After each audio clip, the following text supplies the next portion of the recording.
Hey guys, tonight we begin with the warm, fragrant, utterly lethal embrace of a medieval street. You think you're just stepping outside for some fresh air, maybe a walk to the market, but in truth, you've just entered a living, breathing hazard zone, an open air obstacle course with more ways to die before lunch than an entire battlefield campaign. So before you get comfortable, take a moment to like the video and subscribe, but only if you genuinely enjoy what I do here. And let me know in the comments where you're tuning in from and what time it is for you. Now dim the lights, maybe turn on a fan for that soft background hum. And let's ease into tonight's journey together. Your boots, or more likely your calloused bare feet, meet the ground with a squelch. It's not mud. Well, not only mud, it's a complex medieval street, cocktail dirt churned by cartwheels, ash from last night's hearths, and a generous helping of contributions from humans and animals alike. You try not to think too hard about the texture. The street narrows between crooked timber-framed houses that lean inwards like gossiping neighbors, their eaves almost touching overhead. That cozy feel, it's less about charm and more about architectural neglect. And oh, the smell. It's the kind of smell that doesn't politely greet you, it tackles you at the door. A sharp, eye-watering tang of rotting vegetables, animal dung, human waste, and something fishy you can't quite place. Scholars still debate whether medieval city streets were always this filthy, or if chronicling monks exaggerated to shame local authorities. But standing here, your nose votes for absolutely this filthy. The road isn't paved, unless you count a few flat stones half sunk in muck like ancient fossils of better days. In wealthier quarters, there might be cobblestones, but even those are slick with slime. You glance up for comfort, only to see a resident on the second floor casually tipping a bucket's contents into the void below. You step back just in time, but the splash still kisses your ankle. Welcome to the neighborhood. Unlike a battlefield where danger has a certain direction, the enemy's over there, your allies are over here. Medieval streets, attack from everywhere. Ground-level disease. Above you, falling debris. Roof tiles, or worse, around you. People jostling past, some friendly. Some with eyes calculating the contents of your pouch. Behind you. That's just a goat. Unless it's not. As you make your way forward, you realize there's no sidewalk, no safe edge of the street. You share this space with oxen pulling carts, stray dogs, merchants hauling barrels, and the occasional drunken noble whose horse hasn't been fed in 3 days. You hug the wall, but even that's dangerous.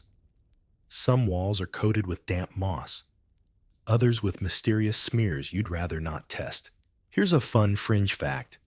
Some medieval cities actually had ordinances requiring householders to clean the patch of street outside their door. Sounds great in theory, right? In practice, most people interpreted clean as move the pile slightly to the left.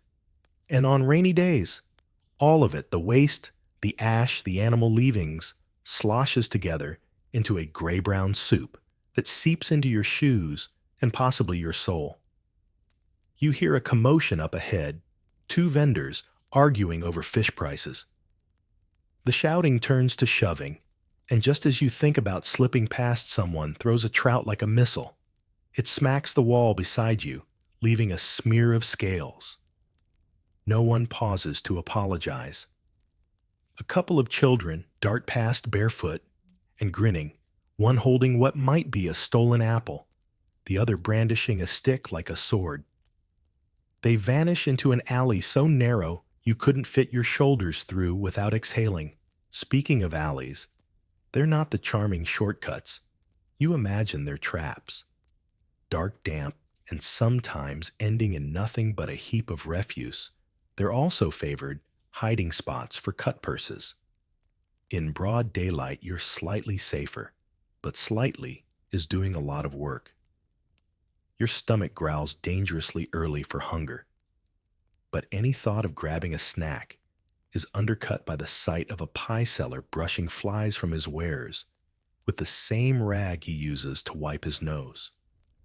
Still, you might come back later because calories are calories, and food poisoning is practically a rite of passage here. Then there's the noise. Medieval streets are loud. Smiths hammering metal in open workshops, hawkers yelling about their bread chickens, protesting their very existence, dogs barking at carts creaking under impossible loads. It's an unrelenting din that makes it hard to hear the thief sneaking up behind you. Another reason you keep glancing over your shoulder. For all its dangers, the street is also the city's bloodstream. News travels here, shouted gossip proclamations nailed to posts, rumors overheard at the public well. You might pass a group of pilgrims singing a troupe of actors rehearsing a morality play, or a town crier announcing the latest tax hike. And yes, every so often, the street becomes the stage for something grand. A royal procession, a festival parade, or a public punishment designed to both entertain and warn. By the time you've walked a single block, you've dodged a cart, sidestepped 2 suspicious puddles, endured 3 insults from strangers, and inhaled at least 4 new mystery smells. And it's not even midday. You start to realize why some chroniclers called the streets the true testing ground of urban survival. On a battlefield, at least you had armor comrades and a sense of purpose. Here, you have none of those, just your wits, your reflexes, and the faint hope that you'll make it home without catching something with a Latin name. Your journey down this lethal lively artery is far from over, but already you know this. The street is not just a place you pass through. It's a predator patient, and ever-present, waiting for you to slip sicken or simply stop paying attention. You've survived your first few steps onto the medieval street, which is frankly a feat worth a song in the local tavern. But as you adjust to the chaos around your feet, your eyes are drawn downwards because the very ground you're walking on isn't just muddy, it's an active hazard. Welcome to the unofficial sewer system, otherwise known as every single street in town. There are no underground pipes here, no neat manholes or treatment plants. What you see flowing past your boots is the city's waste disposal plan. In its entirety, an open-air channel carved into the middle of the street, sometimes shallow, sometimes a treacherous little trench, deep enough to swallow your shoe. Its contents, a democratic mixture of human waste, animal dung rotting scraps from yesterday's market, and whatever mystery liquid dripped from a second-story window 10 minutes ago. On dry days, it crusts into a brittle film that cracks underfoot with each step. On rainy days, it's a moving soup of infection creeping toward the nearest river. This isn't accidental. It's by design, or rather necessity. Medieval towns were often built without any formal sanitation systems, so people relied on gravity and hope. Rain washed everything away, theoretically. In reality, it just shifted the problem downstream sometimes, right to the place where people fetched their drinking water. Historians still debate just how aware medieval people were of waterborne disease, but given the amount of ale consumed daily, it's safe to say they had some suspicions. The smell clings to everything. Wool cloaks bread from the bakery, even the very air you breathe. You might try holding your breath as you cross particularly foul sections, but you'll have to breathe eventually, and the street knows it. Every inhalation is a reminder that this entire urban ecosystem runs on a tight loop. What you dump today might return in tomorrow's drinking jug. As you step gingerly along the edge of the muck channel, a farmer's cart rolls past two massive wheels, splashing up a spray that lands right across your tunic. You pause, frozen between disgust and resignation. There's no point brushing it off. Everyone's clothes are already speckled with stains in various shades of brown and gray. The street is an equalizer that way. A goat trots confidently into the center of the flow, nibbling at something you hope is just wilted cabbage leaves. Behind it, a stray dog noses through the sludge for scraps emerging with what looks alarmingly like a fish head. This is the street's buffet line. Everything that can be eaten will be, and what can't be eaten will be trampled until it becomes part of the landscape. Occasionally, you spot an attempt at cleanliness, a small wooden plank laid across the filth so you can step over it without submerging your shoes. But the plank is slippery and the crowd behind you isn't patient. A jostle a slip, and you could find yourself ankle deep in the medieval answer to quicksand. That's if you're lucky. In some streets, the channel is deep enough that falling in means a full, head-to-toe baptism. Here's a fringe tidbit. In some wealthier districts, residents hired street sweepers not for hygiene's sake, but because the waste clogged traffic and slowed carts. Their tools were little more than brooms and shovels, and their work was never-ending. The sweepers themselves often carried the stench as a badge of poverty shunned in polite company, despite performing one of the city's most essential jobs. The hazards aren't just biological, they're structural. The waste-soaked ground erodes beneath the cobblestones, creating sudden dips and hidden holes. You could twist an ankle without warning, or worse, stumble into the path of a passing horse. And if you think clinging to the walls keeps you safe, think again. Many buildings have no gutters, so rainwater and everything it collects cascades straight onto your head. Every so often, a servant emerges from a doorway with a sloshing bucket, scans the street for a clear moment, and dumps it into the flow. Sometimes they shout a warning. Often they don't. Gordilou might ring out in certain towns, a bastardized French phrase meaning watch out for the water, but you'll barely have time to look up before gravity handles the rest. And then there's the winter problem. In the cold months, the channel freezes over, trapping all manner of horrors in a glassy, uneven sheet.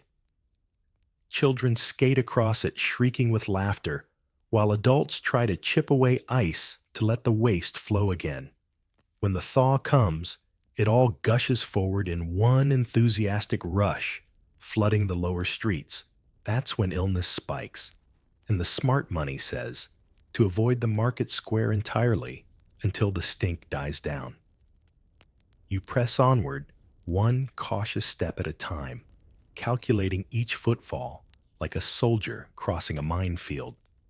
Behind you, two men in patched tunics argue loudly about who threw fish guts into whose doorway, their shouts echoing over the sound of cartwheels and hoofbeats. The argument escalates, and you wisely pick up the pace. In this city, disputes about street waste have been known to end in genuine bloodshed. A battlefield might have swords, arrows, and charging cavalry, but at least those dangers are obvious and in some strange way honorable. The street's warfare is subtler. It's in every breath you take, every splash against your skin, every unseen germ riding in the muck beneath your feet. By the time you finally reach the market square, your boots feel heavier, your clothes damp at the hem, and your patience frayed. And yet this is just the foundation layer of danger, quite literally. Above this grim river of filth waits the next threat, one that falls from the sky without warning. You've mastered the art of walking medieval streets without planting your face in the open sewer. Congratulations. Unfortunately, the real danger now comes from above. There's no warning system worth trusting. At any moment, a shutter could creak open, a pair of elbows could appear, and down will come a splash of household water that hasn't seen a well in days. The polite among them will shout Guardy-loo before letting fly, giving you perhaps 2 seconds to sprint dodge or simply accept your fate. The impolite, which is most of them, will just let gravity do the talking. You glance up at the crooked skyline. Overhanging second floors jut out above you, supported by timbers that look one harsh winter away from snapping. The design wasn't an accident. Taxes were often calculated based on ground floor dimensions, so people simply built upward, letting the upper floors bulge over the street. Convenient for shade in summer, but dangerously perfect for funneling waste directly onto your head. And waste they do. Chamber pots, dishwater beer, dregs spoiled stew, all tipped into the void. Anything too heavy to pour like bones or ash gets thrown. You'll hear it clatter off a roof tile or smack the cobblestones nearby. If you're unlucky, it smacks you. This is not a place to walk with your mouth open. It's not just liquids. Loose tiles, splinters of wood, or even a broken cooking pot might tumble from a window. A poorly balanced flower pot is as good as a blunt weapon from 3 stories up. Historians sometimes debate whether the frequency of death by falling object was overstated in chronicles, perhaps an early form of civic shaming. But even the most optimistic estimates admit it happened often enough to keep people looking up more than forward. Today, your gaze catches a maid leaning out of a window, shaking crumbs from a tablecloth. It looks harmless until the crumbs are followed by a greasy lump of meat that nearly lands in your hood. She doesn't apologize. She's already moved on to sweeping more debris over the sill. Rain doesn't help. In a downpour, the overhanging roofs become waterfalls. Rainwater hits every slanted timber, every gutterless edge, carrying with it bird droppings, chimney soot, and whatever residents have left on the roof to air out. Sometimes the stream hits so hard it splashes waist-high, soaking anyone unlucky enough to be nearby. You start to understand why wide-brimmed hats were popular, less a fashion statement, more a personal roof. Then there's the occasional deliberate assault. Street rivalries run deep, and dumping refuse on a passing enemy is cheap revenge. A fishmonger with a grudge might aim a bucket of brine at his competitor's apprentice. A brewer might pour stale ale on the head of a tax collector. You keep moving briskly. If someone thinks you owe them money, a bucket ambush might be the least of your problems. Animals add their own contribution to the airborne chaos. Cats leap between windowsills, occasionally sending loose tiles tumbling. Pigeons roost under eaves, decorating pedestrians below with little white gifts that no one asked for. In certain districts, monkeys kept as exotic pets have been known to throw far worse. This detail is rare in records, but some scholars note mentions of beasts of mischief in household accounts. You decide to hug the walls, thinking you might be safer there. Big mistake. That's where the building's drip line is the spot where roof runoff hits hardest. Every step sends a little spray off the edge straight onto your shoulder. The center of the street isn't much better given the open sewer, but at least you can see what's coming. Some towns tried to regulate this aerial hazard. Edicts demanded that waste be dumped only at certain hours, or that residents install chutes to guide the flow directly into the street channel. But rules are only as good as their enforcement, and the night watch isn't going to arrest the baker's wife for emptying her pot at noon. In fact, some watchmen contribute their own nighttime offerings. You hear a thud, nearby a piece of firewood bounces twice and rolls toward your feet. Looking up, you spot a man on a ladder repairing his roof. Or, at least, that's the story he'll tell if the wood had hit someone. Safety ropes aren't a thing here, so any craftsman overhead is a potential source of falling tools tiles or himself. It's enough to make you wonder how anyone gets home without a dented skull. The truth is, not everyone does. A fall from a window, a dropped jug, or a collapsing balcony can end a life just as surely as a sword on the battlefield. The only difference is there's no glory here, no songs, no honor, just a quick burial and a neighbor remarking, "Should have worn a hat." By the time you reach the next turn, you've perfected a sort of half crouch, half sprint that keeps you light on your feet and quick to duck. It's exhausting, but so is the alternative. You've survived the ground's filth and the sky's surprises, but now the danger isn't beneath or above. It's alive, and it's moving straight toward you. You've learned to keep one eye on the street sludge and the other on the windows above, ready to dodge whatever the medieval sky gods decide to hurl at you. But now, the threat is right here, on street level.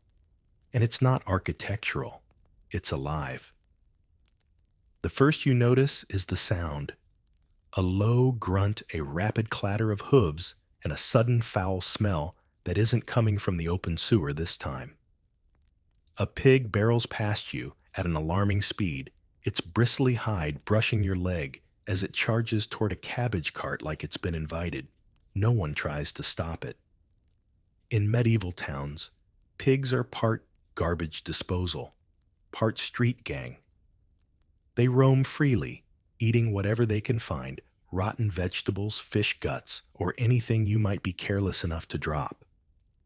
They're not the docile pink cartoons you know. These pigs have tusks, muscles, and zero patience for anyone in their way.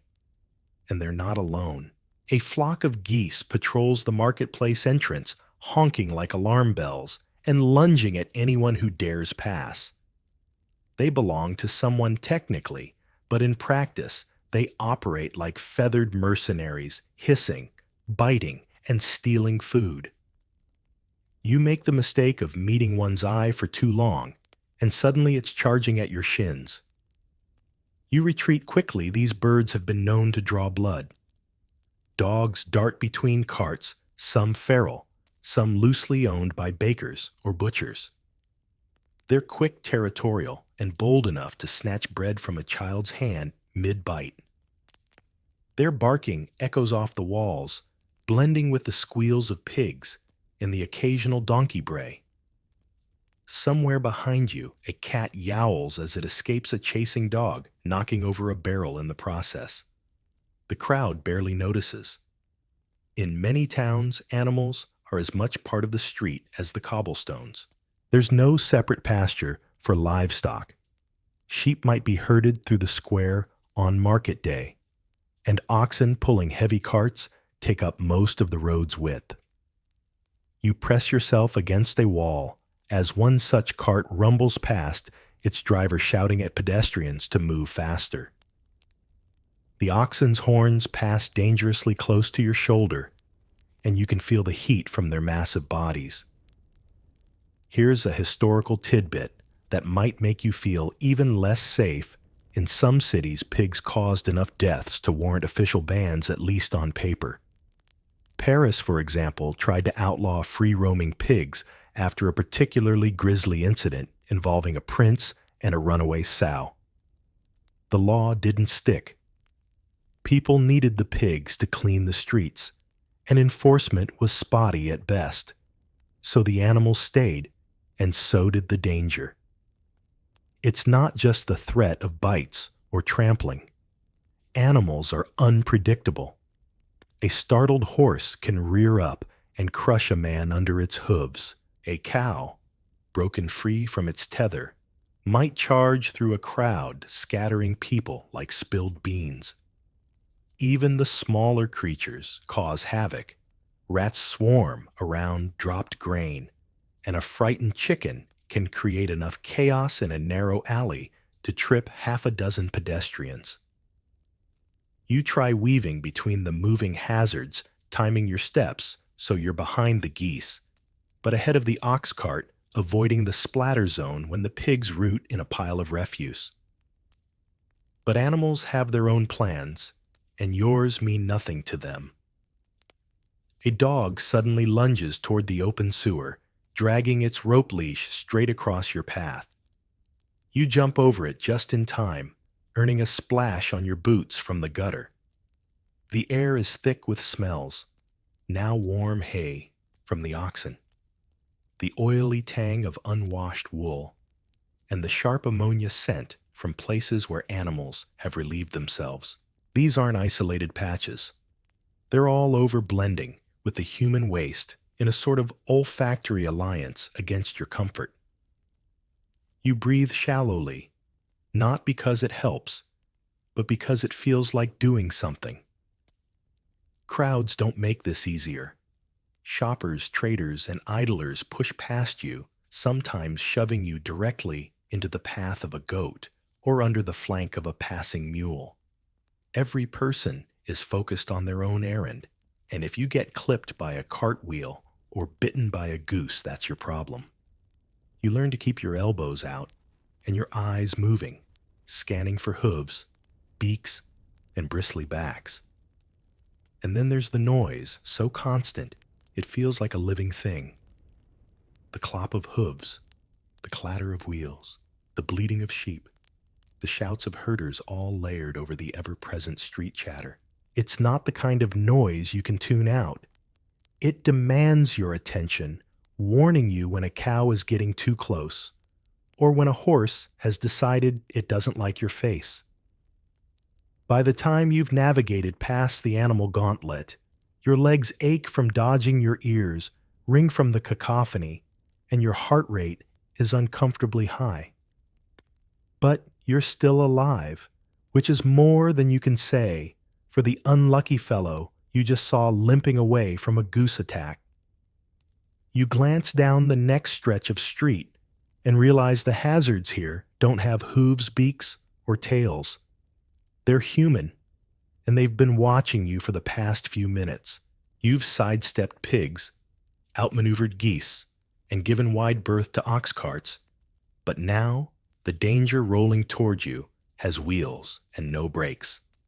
The first sign is the low rumble beneath your feet. It starts as a vibration through the wet cobbles, then swells into a clattering roar as a massive wagon rounds the corner. Two horses up front, heads tossing foam flecking their mouths. Behind them, a wooden cart piled high with barrels of ale, the whole load shifting with every bump. The driver stands whip in hand, urging the team forward as if late for a royal feast. You flatten yourself against the nearest wall. There's no marked lane, no sidewalk to retreat, to just a narrow strip of space between you and the open sewer. The horses don't slow, not even when a woman ahead pulls a child out of their path at the last second. The cart's wheels, iron-rimmed and nearly shoulder-high, roll past, close enough for you to feel the heat radiating off the hubs. Medieval carts are heavy, awkward, and almost entirely unsteerable once they've built up speed. There are no rubber tires, no springs, and certainly no mechanical brakes. Drivers rely on shouting luck and their animals' ability to avoid the slower-moving pedestrians. Sometimes they succeed, sometimes they don't. Chroniclers wrote of people crushed beneath wagon wheels in market streets, though whether it was truly common or simply dramatic enough to record is still debated among historians. Today you see why the story stuck.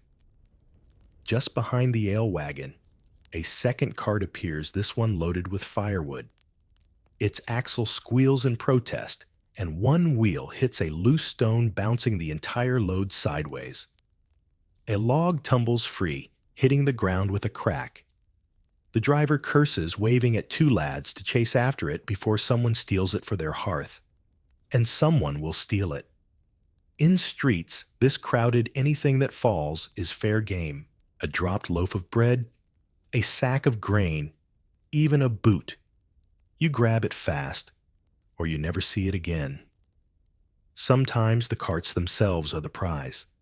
A clever thief might slice open a sack of flour and catch the spill in his tunic as the driver barrels on, none the wiser.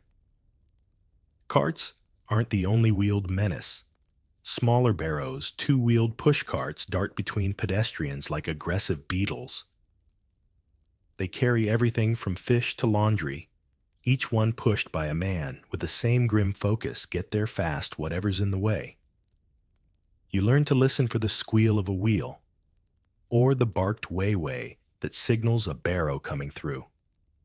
Fail to move, and you'll get a wheel across your foot or a fishtail in your face.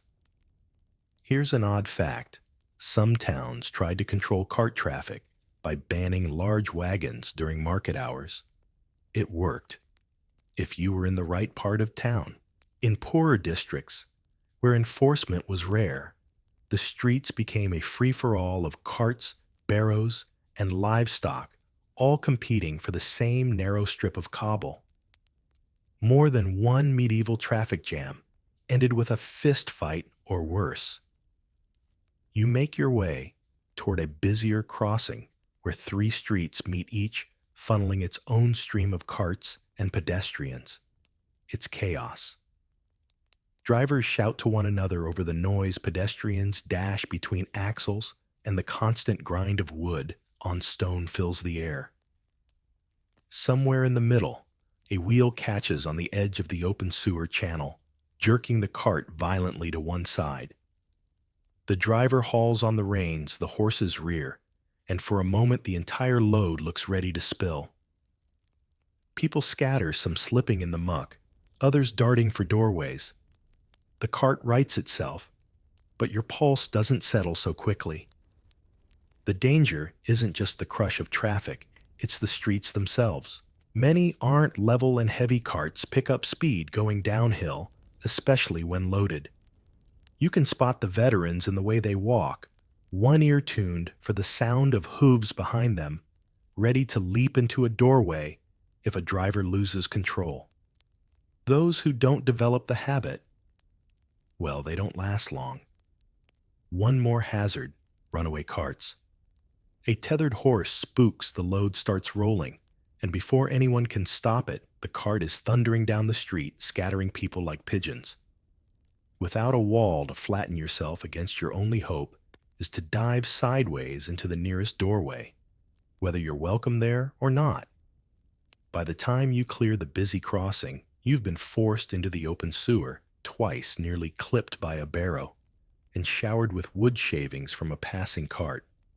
You pause in a narrow lane to catch your breath. The rumble fades behind you, replaced by a quieter, sharper sound. The whisper of footsteps that match your own, just a half beat behind. The street traffic was random danger. This is personal. That half beat behind you doesn't stop. It doesn't get closer, but it doesn't fade either. In a medieval street, that's worse than a charging cart. You can hear those coming. This, though, is deliberate. You glance over your shoulder. The crowd is thick, but there, slipping between a fish seller's stall and a stack of firewood, is a man in a ragged hood. He's not looking at the street, not even pretending to browse the stalls. His eyes are fixed on you, his hands hidden under his cloak. Cut purses thrive in this kind of chaos. No one's watching you because they're watching the carts or the pigs or avoiding whatever's falling from above. It's the perfect moment for someone to lift your coin pouch, your belt knife, even the clasp from your cloak if you've got one worth taking. The best thieves here are so fast, you'll only notice when you reach for your purse and find air. You pick up the pace. So does he. Pickpockets in medieval cities weren't usually the lone romantic rogues of storybooks. Many worked in teams, one to bump into you, another to take the purse, and a third to melt into the crowd with the goods. Some even had specialties. Market thieves knew how to cut through a hanging apron without the shopkeeper noticing. Festival thieves timed their grabs with music or cheers. Here's a fringe fact. In certain towns, thieves who were caught could be branded on the hand or cheek. In theory, that made them easy to identify next time. In practice, it just told other criminals they had experience. And some historians debate whether the punishment deterred crime at all, since the streets were so thick with opportunities for theft. You duck into a side alley, hoping to shake him. But medieval alleys are as dangerous as they are narrow. You pass a boy squatting by a doorway. He doesn't move when you go by, but you feel his eyes on your satchel. A woman ahead of you steps aside to let you pass, then mutters something to someone you can't see. There's movement behind you again. The man in the hood has followed you in, and now there's another shadow at the far end. Congratulations, you've just walked into a trap. Your options aren't great. You could try to push past one of them and risk a knife in the ribs, or you could make yourself less appealing as a target. That might mean loosening your pouch so it can be accidentally dropped. Better to lose a few coins than your life.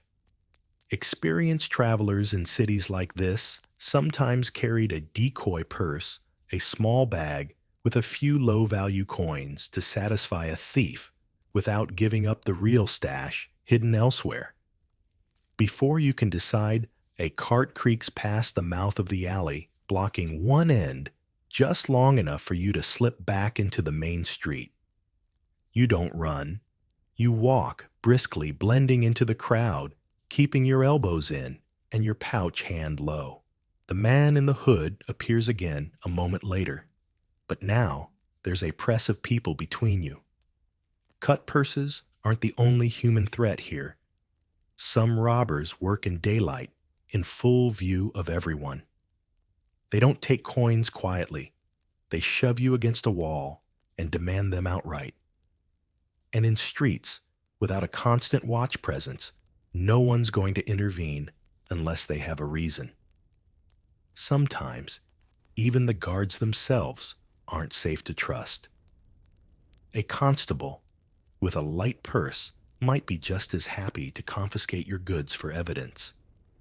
You make a mental note to keep moving in crowded areas where there's always someone watching. Better the eye of a merchant or priest than the blind corners of an alley. In medieval cities, public doesn't always mean safe, but private almost never is. The crowd thins as you move away from the market square, but you don't relax. You've seen how quickly a quiet street can turn into an ambush. And now ahead, you hear another sound, hoofbeats, not the steady clop of a cart horse, but the fast, impatient rhythm of a mounted rider moving through a crowd. If it's just a messenger, you'll be fine. But if it's a nobleman in a hurry, or worse drunk, you might be safer facing the thieves again. The hoofbeats that worried you a street back are no longer abstract. Now they're right here, impatient, hot-breathed, and very sure you are in the way. You flatten yourself against the plastered wall and feel it give a little, as if the house itself takes a step to avoid the rider. The horse's shoulder brushes your sleeve. Leather creaks, iron shoes strike sparks off a buried stone, and the rider doesn't even glance down. His eyes are set on some distant errand, or perhaps simply on the pleasure of moving faster than everyone else. In these streets, speed is a privilege, and privilege travels on horseback. He isn't galloping. There's no room, but he wants to be. The horse tosses its head, foam flecking the bit. The air smells of sweat old hay and that singed hair scent you get when farriers burn hot shoes onto hooves. Fun tidbit: that smell isn't barbecue. It's keratin, the same stuff as your nails, like someone toasting fingernails. Appetizing, I know. The rider's spurs jingle with every stride, not because he needs them in this crush, but because the jingle says, "Make way." You do. Everyone does. Even the geese part muttering. A woman dragging a water bucket yanks it aside just in time. A boy leaps the gutter channel like a tiny acrobat. The rider's cloak whips behind him, stirring up street dust and a few delicate snowflakes of powdered mortar from the wall you're pressed to. You cough them back up and reflect that yes, you are basically a filter for the neighborhood. There is a rhythm to medieval road rage, and you're hearing it now. Horse first, then bellow. Way, way for my lord. As quickly as the command comes, a second sound follows the smack of a crop on leather, sometimes on the horse's flank, sometimes on a human shoulder, slow to obey. There are laws on the books in certain towns against furious riding through streets and lanes. London's civic records contain repeated pleas to keep horses to a walk in crowded areas. But law on parchment doesn't slow a hungry courier, a late priest, or a noble who thinks rules are for other people. Mainstream fact ordinances restricting fast riding and heavy wagons in market hours appear in several medieval city codes. Whether they were obeyed is, let's call it, optimistic. You edge forward as the rider weaves his living machine through the knots of humanity. You'd think a man would hesitate to thread half a ton of muscle between a bread stall and a rack of knives, but hesitation is for the unmounted. His groom runs behind, shoving people aside and grabbing the horse's bridle when it looks ready to chew on a cabbage.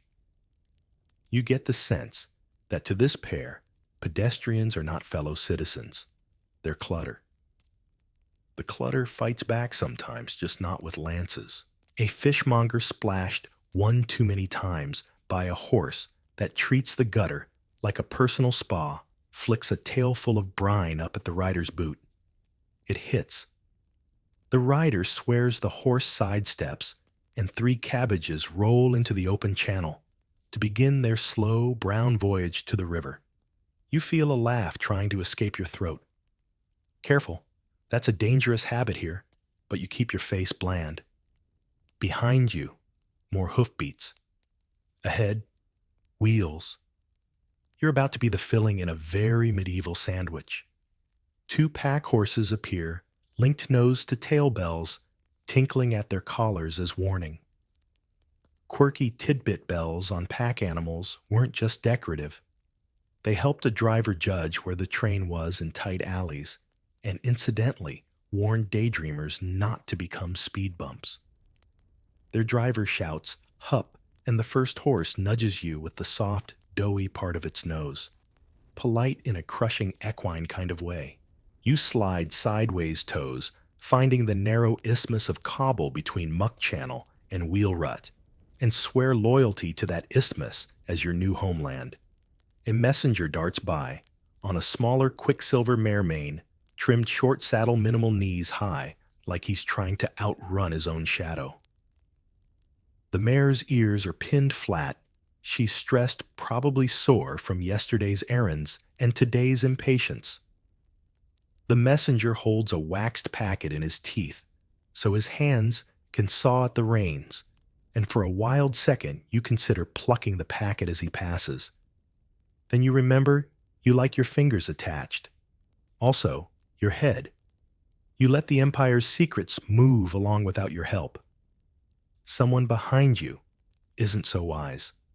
A man in a patched green hood, different greed, snatches for the messenger's saddlebag. The mare flinches sideways. The bag stays put.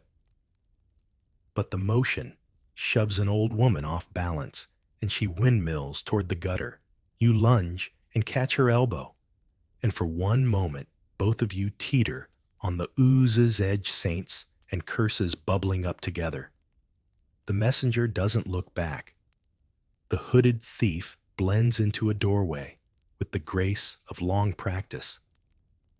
The old woman mutters a blessing on your house, which is kind, because you're not entirely sure your house will still be vertical when you get home. If you're thinking, where are the coaches hold that thought? True passenger coaches will swagger in properly later when roads and suspensions get fancy. For now, you get wagons and carts, and the occasional noble litter, its bearers jogging with faces carved from suffering. Some historians argue that two-wheeled cars for the well-to-do started threading city streets earlier than we imagine, while others suggest that in tight medieval lanes, the human-carried litter was king until the Renaissance taught wheels better manners. Either way, you still need to sidestep a lot of harness. The horse culture isn't just transportation, it's theater. A young gentleman tries a fancy start in front of a tavern, digs both spurs, and nearly sits down when his horse launches earlier than his bravado. Laughter ripples from the doorway. Someone claps someone bets on whether he falls at the next corner. He doesn't, which is just as well. The corner is a butcher spill zone, slick with things best not cataloged. Your grip on the wall tightens. You promise yourself you'll pick the side with fewer stains next time. Then immediately realize there is no side with fewer stains. You pass a farrier's open shed, no doors in summer, where a man hammers glowing iron on an anvil the size of your despair. Sparks jump like summer flies. Another groom holds a lifted hoof between his knees, while the smith applies the hot shoe smoke, puffing white as the hoof seals. The horse shivers not from pain so much as from the tightness of the hold, and the smith mutters something that sounds like a prayer and an insult at once. The beat of hammer on anvil blends with hoofbeats outside a metal heartbeat inside the city's pulse. A different beat, now anger. In the choke point, where two lanes meet, a carter has stopped dead. His axle groans. The load is firewood again bound with rope that looks like it has one more day to live. He's shouting at a rider who refuses to give ground. The rider shouts back, "That rank rides first." The carter answers with a sentiment about rank he probably shouldn't share in front of witnesses. You, along with 20 of your newest neighbors, become witnesses anyway. The rider reaches for his crop. The carter reaches for his hook. The horse stamps the load shifts, and for a breath you taste a riot. Then a figure in a piebald surcoat steps between them the watch. He isn't armored for war, but he has a staff and that useful watchman's expression that says, "I am tired," and paperwork is heavy. He wraps the horse's breastplate gently. "Walk," he says to the rider. "Back it," he says to the carter, and somehow both obey grumbling. Debate this with your pillow. Later were city watches, primarily peacekeepers or revenue machines. Some scholars maintain the watch existed mostly to guard property and enforce curfews. Others point out that halting street fights saved lives as well as fines. Either way, you're grateful. Your ribs prefer negotiation to trampling. As the knot untangles, you shuffle past. The horse breathes hot against your ear as you slip by its shoulder. There's a moment, a living wall of muscle, a rolling eye, the faint judder of hide under flies, when you understand exactly how people get crushed without malice. The rider doesn't have to hate you. He just has to not see you. The crowd thins a little beyond the jam opening into one of those market squares that pretend to be safe because the sky is bigger there. Don't be fooled. Speed is worse in open space. A courier finally gets the straight run he's been craving and lets his gelding stretch into a trot that's almost a canter. People scatter. A child trips over a loose cobble. You grab his tunic collar and yank him back so hard the seams complain. His mother shouts a thanks over her shoulder without turning.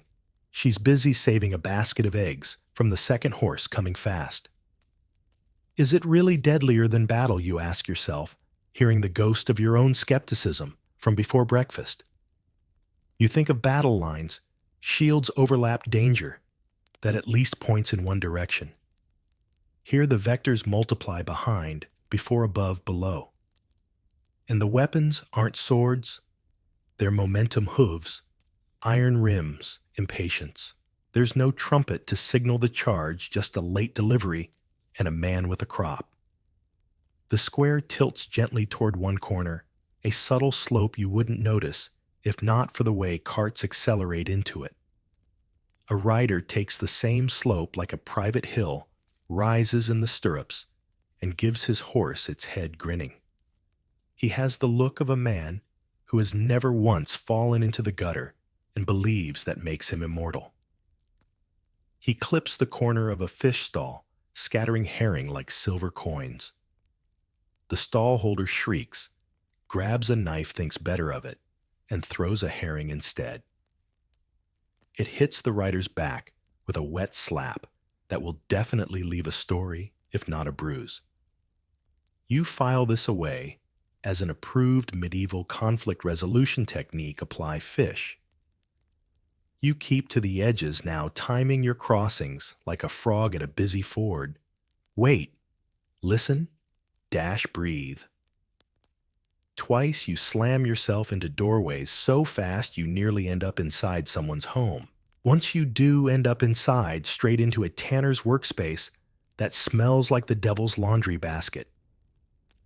The tanner points wordlessly to the street, not unkindly, and you rejoin the game with eyes watering and a deeper appreciation for weak ale as cologne. Joke 3 if you're counting. Humor is your only soap. You pass a small shrine tucked into a corner. Mary or a local saint, hard to tell under the soot and flower garland wilt. People touch it as they go by. You do too, not because you're suddenly devout, but because you've learned these streets have house rules, and one of them is take luck where it's offered. By the time the sun drags itself a hand's breadth higher, you can read the city's horse traffic like weather. The distant rattle of a chain says a smith's boy is leading a newly shod horse. Give him space, he'll be kicked if you don't. The sharp double click of roweled spurs says a gentleman's showing off. Flatten yourself, he won't slow. The frantic patter, no iron ring on the stones, says a barefoot kid is being chased by a baker. Step wide, flying loaves are incoming. A final test, the lane ahead steepens a tight chute between taller houses, with a gutter that's decided to impersonate a stream. You start up boots, slipping, when hoofbeats drum behind you, again closer, faster, urgent. There's no room to share. A small door stands half open to your right. You grab the latch and wedge in as a horse surges past flanks, brushing both walls. Rider crouched over the neck like a man trying to become a hat. He vanishes uphill, a smear of cloak and ego. You exhale and step back out. A trickle of lime dust drifts down from a cracked beam above the lane, settling on your sleeve like snow. You look up. You really look this time. The upper stories here lean so far over the street that the sky narrows to a blue ribbon. The timber braces are split, the plaster between them webbed with cracks. A stray roof tile sits cocked like a loose tooth. While you've been watching the hooves, the houses have been watching you. They creak softly, conspirators with time. And you realize the next danger isn't moving at all, because it doesn't have to. You can't help but notice how the walls above you seem to lean in like a drunk nobleman trying to share a secret. Medieval buildings aren't built with the symmetry or restraint of modern city planning. Here, timber-framed houses jut out over the street, each upper story extending farther than the one beneath. It's a practical choice for people trying to fit more space into cramped plots, but to you it feels like walking through a canyon where the cliffs could give way any moment. The wood is weathered warped and often rotting from decades of rain-snow and the general refusal to replace anything until it physically collapses. You pass a structure whose support beams have bowed so much they resemble the curve of a question mark, probably the building wondering itself how it's still upright. Rumor has it, entire rows of houses have gone down like dominoes, during strong winds, dragging anyone inside straight into the rubble. Scholars still debate whether medieval builders actually calculated these overhangs for stability, or if it was just enthusiastic guesswork, followed by a prayer to whichever saint oversaw carpentry that week. Then comes the sound, an ominous creak overhead. You glance up and see a shutter hanging by one rusty hinge, swaying in the breeze, like it's choosing which unlucky soul below will be its next target. Loose tiles from the steeply pitched roofs aren't any better. On market days, people have been knocked senseless by falling slate, which, given its sharp edges, is closer to a weapon than a roof covering. Wealthy merchants might replace them, but the average householder just shrugs nails the remaining pieces down harder and hopes gravity picks someone else next time. Even more unsettling are the fires that occasionally rip through these wood-heavy neighborhoods. With homes built so close together, you could shake hands through the windows. One spark means half the block could be reduced to ash before you finish your morning ale. And if you survive the flames, you might still wake up weeks later to find your bedroom sagging toward the street, ready to join the medieval skyline on the ground. The houses might loom and creak above you, but the street itself hasn't exactly decided to play nice either. You've noticed the subtle tilts, the uneven dips, the way cobblestones shift underfoot like they're whispering surprise. Welcome to the medieval road system, a grand patchwork of stone, dirt, and hope, all designed to keep you guessing. Here's the problem. Most medieval streets weren't laid down with precision. They grew the way ivy grows wherever there was room, and occasionally in places there wasn't. Some are cobbled, sure, but cobbling isn't a uniform science. You might get neat rows of stone in one section, then a patch where half the cobbles are missing, replaced by whatever rocks the locals could find. Rain pools in the dips, which quickly become home to slime mosquito larvae, and the occasional unlucky frog. You step carefully over a puddle that looks ankle deep, but your next foot lands in one that's deeper than your boot. Cold brown water seeps in instantly. You can feel the grit and filth swirling around your toes, and for a moment, you think longingly of socks, a luxury item for most here and not worth ruining in the street muck. Slopes make it worse. Streets weren't graded for evenness, only for drainage, meaning that when it rains, the entire road becomes a rushing gutter. In dry weather, those same slopes turn into ankle-twisting ramps peppered with loose stones. It's not unusual for carts to overturn here, spilling goods and passengers alike. You remember passing a man earlier with a twisted leg strapped between two boards. Now you're wondering if the street took him rather than the battlefield. Odd fact, in some wealthier districts, people actually paid extra to have smoother streets outside their homes. But even then, smooth was relative. It usually meant fewer deep holes, not an absence of them. And there's still the constant wear, from carts' hooves and thousands of feet. A fresh-laid cobble might last a season before working itself loose again.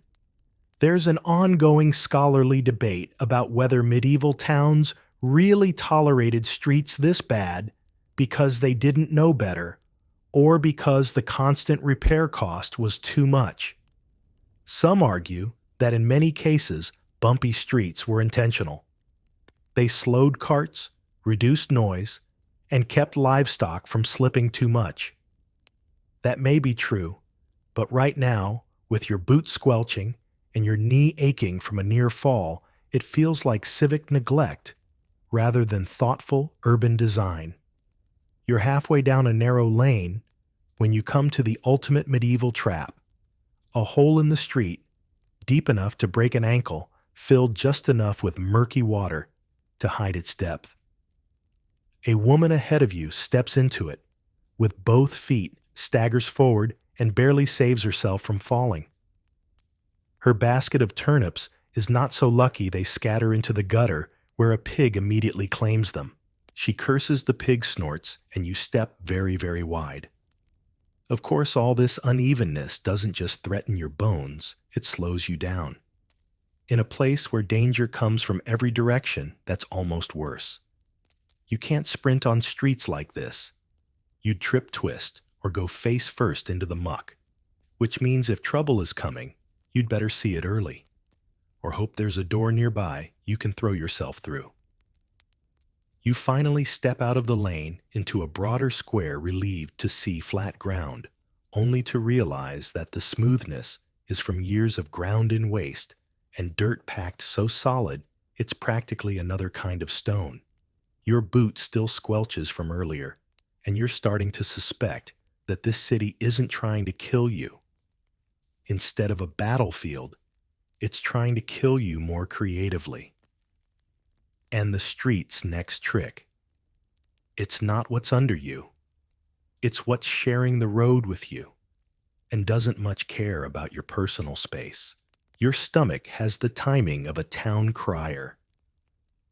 It announces itself right when you pass the fishmonger's stall, then again by the pie man, and once more when a woman lifts the lid on a steaming pot of something that smells like beef onions and danger. You've earned the right to be hungry, and dodging carts, horses, and airborne chamber pots burns calories, but the street has its own ideas about what counts as food. You stop at the edge of the marketplace and take stock. Stalls wobble on uneven legs. Canvas awnings sag with yesterday's rain. In the air is a mingled perfume of hot oil, stale ale pepper smoke, and that omnipresent background note we'll politely call city essence. Your options, as near as you can tell, are pies with ambiguous fillings. Pies with more ambiguous fillings. A vat of simmering pottage, the color of old rope. A basket of wafers, so thin the wind might count as a customer, and something fried that crackles like pork, but could just as easily be eel. The pie man notices you're hovering and brightens, as if he's been expecting you since Michaelmas. He rattles open his tin with the confidence of a magician about to pull a dove from a hat. Inside, steam curls up from crusts, browned by wood fire, and brushed with egg if he could afford the egg, or simply polished with a damp rag if he couldn't. Pies, he sings, as if the word itself were proof of wholesomeness. Hot beef, chicken, rabbit, he says, pointing in sequence to pies that are clearly the same size, color, and smell. Eel, he adds with pride particular to a river city and then a little too quietly mixed. You've heard of mixed. Mixed is the pie maker's confession and boast in one syllable. It means offcuts awful, yesterday's leftovers, everything chopped until identity becomes a philosophy problem. Mainstream fact to reassure your modern brain towns, like London, actually tried to regulate this chaos. The assize of bread and ale, first codified in the 13th century, set standards for weight and price of bread and punished short measure. Some places extended that spirit to pies with inspections and ale tasters, though enforcement varied wildly. You watch the pie man's knife move, quick, practiced, almost musical. He flips a lid, plunges into the filling, and you see a flash of something grayish that could be liver, or could be the answer to why cats are scarce on this lane today. Across the way, a woman called a huckster sells cups of weak ale and bowls of warm pottage.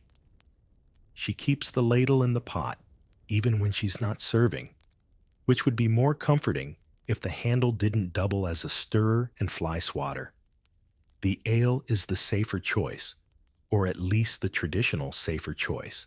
People drink it because the brewing process heats the liquid and knocks down some killers with names you don't know yet. Children get small beer, adults get stronger, and everyone gets used to life at a gentle tilt. Quirky tidbit ale tasters were an actual job in some English towns' officials who checked quality and measure. Their tongues and their honesty did not always agree. You buy a cup. The huckster wipes a rim with her apron, a gesture of courtesy that would comfort you more if you hadn't seen her use the same fabric to unknot a child's nose earlier, then pours. It's warm, thin a touch sour, and miracle of miracles easier to swallow than the air. You drink, and the day looks half a shade kinder, just half. Your attention returns to the pies because your stomach votes with its hunger. The pie man senses this and offers a sample on a wooden splinter. You nibble. The crust is surprisingly decent fat, makes friends even in centuries without refrigeration. The filling is peppery meaty and has a texture that suggests someone took a heroic knife to tendons until they forgot they were tendons. You nod. He beams. A coin changes hands. He wraps your pie in a scrap of paper that looks suspiciously like a reused proclamation about tithes, and you take your prize 2 steps away so the next customer can step into your warm place. You bite. It's hot enough to scald the roof of your mouth and salty enough to make you reach instinctively for water, then wisely choose the ale instead. It's good. Alarmingly good. You take another bite, and the savory steam fogs your eyes. For a moment, you forget the open sewer channel. You forget the falling tiles. You remember only that you have a pie, you are warm, and the day has a center. Then the pie coughs at you. Not literally, but your teeth find a gristly interruption. Not bone, exactly, but a clue. You turn the pastry a little and see the flecked edge of something that once held an organ in place, mixed you, whisper feeling philosophical again. Street food here isn't a modern carnival of choice, it's a survival menu. Pies exist as medieval refrigeration, sealed in crust, baked hard enough to discourage a portion of the invisible swarm, and portable for people who eat while walking to work, or walking to avoid being made into work by a passing cart. The crust, the coffin, as cooks call it in old recipes, sometimes isn't even meant to be eaten, just used to protect the filling from soot and handling. Whether your crust is edible depends on the baker's generosity, the price you paid, and the phase of the moon. Around the square, other street food options hustle for your coin. A waferer near the church door flips thin batter onto a hot iron, pressing it into delicate discs. People buy after mass sugar, if the day is rich plain, if it isn't. A chestnut seller tends a brazier, the nuts snapping open like smiles. A fishwife skewers eel and bastes it with something that smells like a dare. Across from her, a boy with a tray of hot apples sings out a rhyme rhymed by generations who've learned the timing of hunger between breakfast disappointment and supper uncertainty. And then there's the meat stall. You wander closer because your pie has made you bold and because the stall's shade is a mercy. The butcher hangs cuts from hooks that gleam with grease. Flies set up an orchestra on the fat tuning as if for a wedding. He swats them lazily with a switch that also moves customers along, then slaps a haunch on the block and raises a cleaver that has seen things. The slab lands on the counter with a thud that says protein and a wobble that says hope it was slaughtered today. Here's where myth and memory wrestle. People love to say medieval cooks drowned rotten meat in spices to hide the stink, but that's a comfortable modern joke. Spices are too dear to waste on garbage. Pepper is practically coin cinnamon. A boast saffron, a solar eclipse.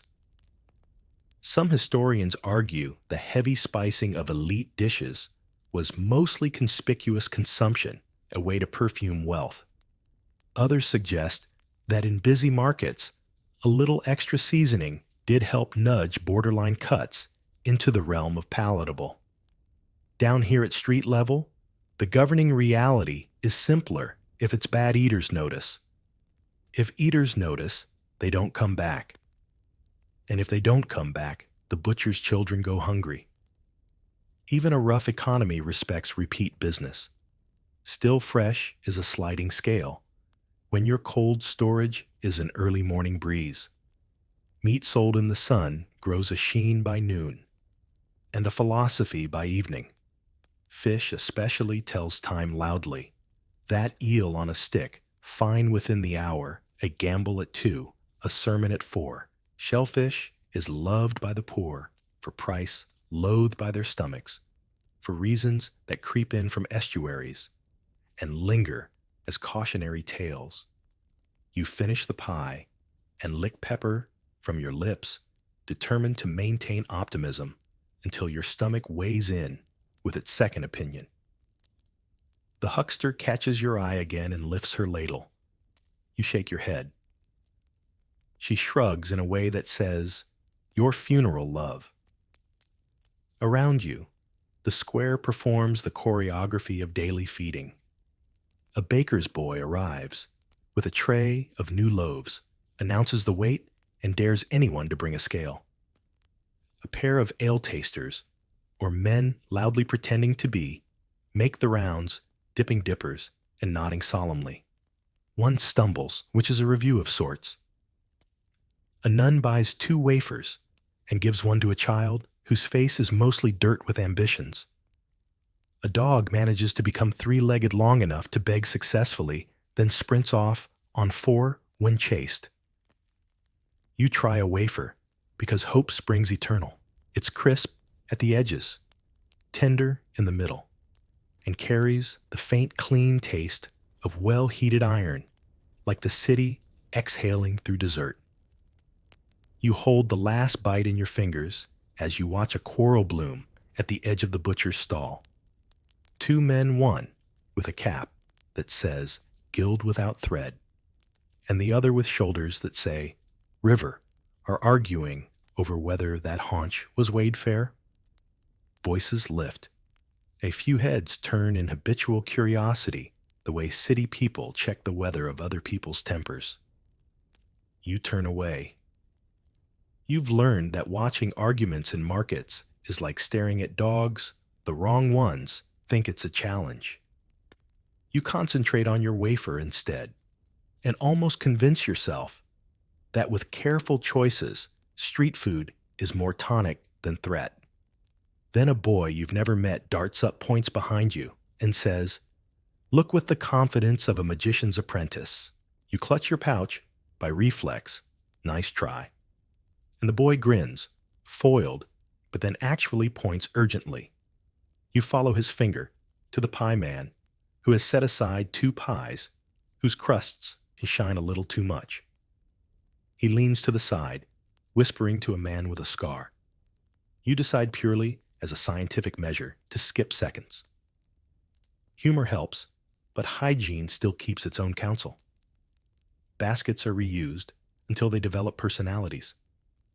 Knives cut fish, and then bread, and then the circle of culinary life fingers. Water for washing is fetched early and grows progressively philosophical as the day goes on. No one is indifferent to freshness, but everyone is negotiating with it. There are guardrails of a sort. The town posts penalties for short wheat bread. The pillory waits for the baker who cheats too boldly. An alewife who sells swill can find herself wearing her own barrel as a cask humiliation, a spectacle as much about laughter as law. But you notice something else, a social enforcement that works faster than any watchman. The old woman whose elbow you saved on the slope earlier leans near the pottage pot now and mutters to a young mother, "Not from her today, love." The ladle smells of Sunday. The young mother nods edges away and buys a crust instead. Information moves quicker than ordinance. Reputation is currency, and the mint is everyone's tongue. Your stomach, meanwhile, files its first report, so far so survivable. You decide not to test your luck with mixed again today and wander toward a corner where smoke rises sweetly. A man there is grilling skewers over a brazier, little cubes of meat char at the edges glossy with fat. He calls them by a name that translates roughly to bits. Bits are honest. Bits do not pretend to be anything but the extra made edible. You buy one. It is heaven on a stick for 3 bites, and a cautionary tale on the 4th when your molar meets a surprise the size of a peppercorn, but with less charm. You roll it thoughtfully and spit it into the gutter with everybody else's secrets. The ale has warmed you enough to notice the day's slight breeze. It lifts the square's smells, diluting some, concentrating others. Somewhere fryer oil snaps, somewhere someone burns honey and invents caramel by accident. A wafer cracks, a chestnut pops, a fishwife laughs so loud it shakes a pigeon off a beam. You look around and think not for the first time that a battlefield would at least give you a banner to rally under. Here the only banners are awnings, and they leak when it rains. Of course, danger doesn't end at the tongue. Bad food weakens. Weak people stumble. Stumbling people get trampled by horses and carts that consider them minor weather. The street likes multipliers. A questionable pie becomes a slow stomach, becomes a slower step, becomes a wheel rim that doesn't care. Your best defense, then, is to eat and watch.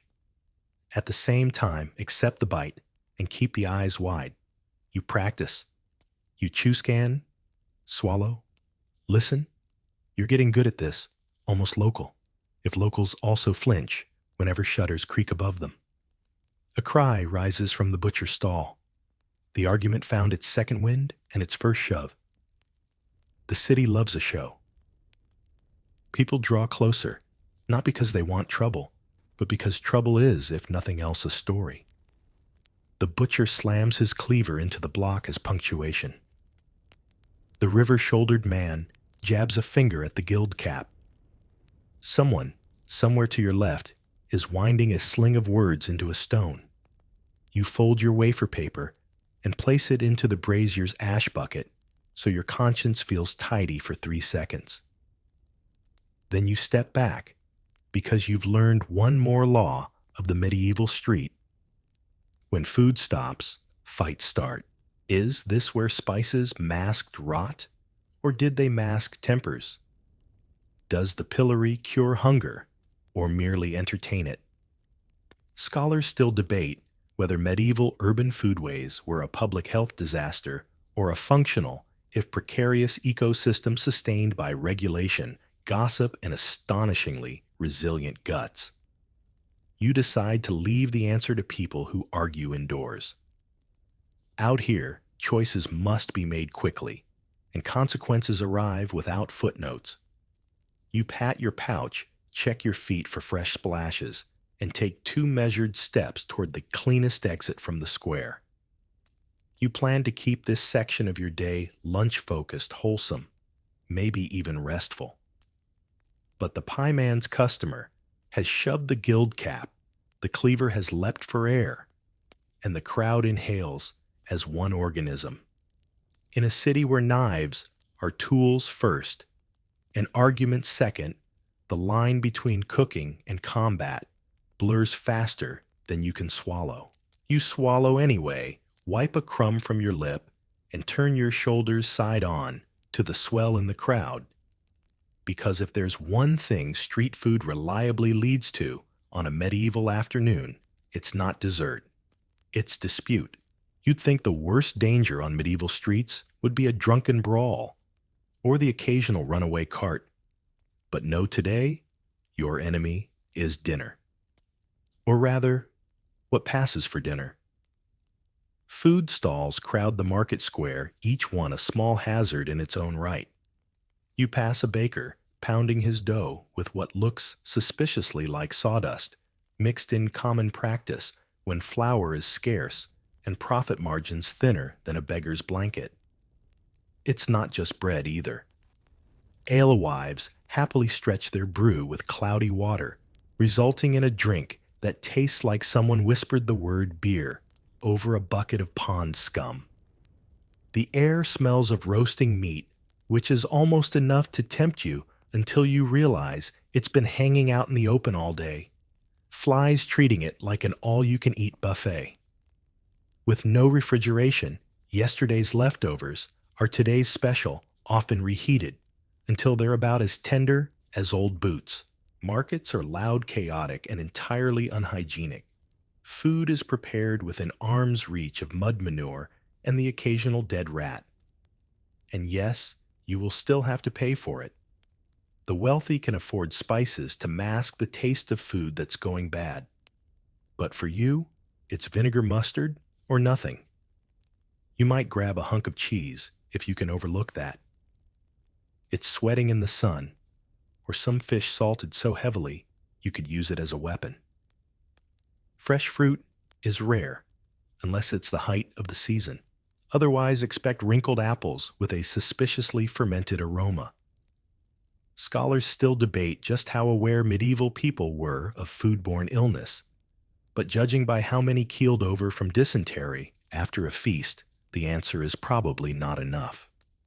So you eat, because the alternative is starving, and try not to think about the gritty texture in your bread or the faint aftertaste of river water in your ale.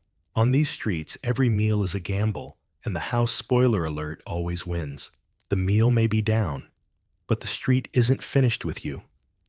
A commotion builds ahead, a noise you've learned to recognize as equal parts argument, curiosity, and the kind of trouble that spreads faster than fire in a thatched roof.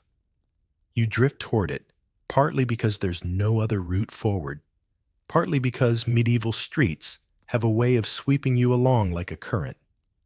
Two men are squared off in the middle of the lane, blocking traffic in both directions.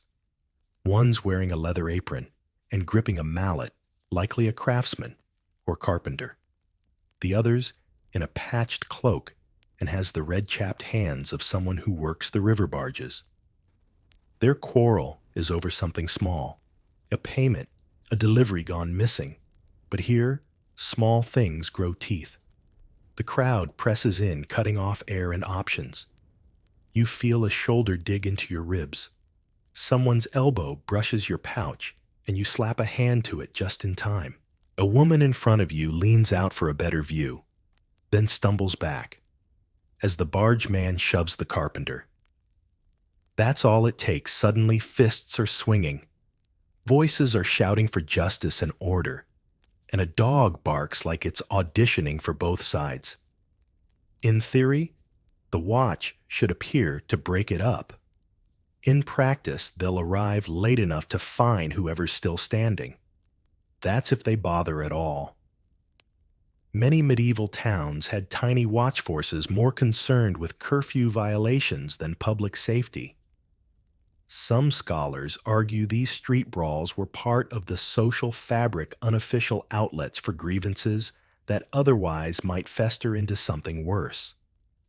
Others point out that they were also convenient cover for thieves to work the distracted crowd. You're starting to suspect both are true. You edge toward the wall, hoping to slip past before the mallet gets involved.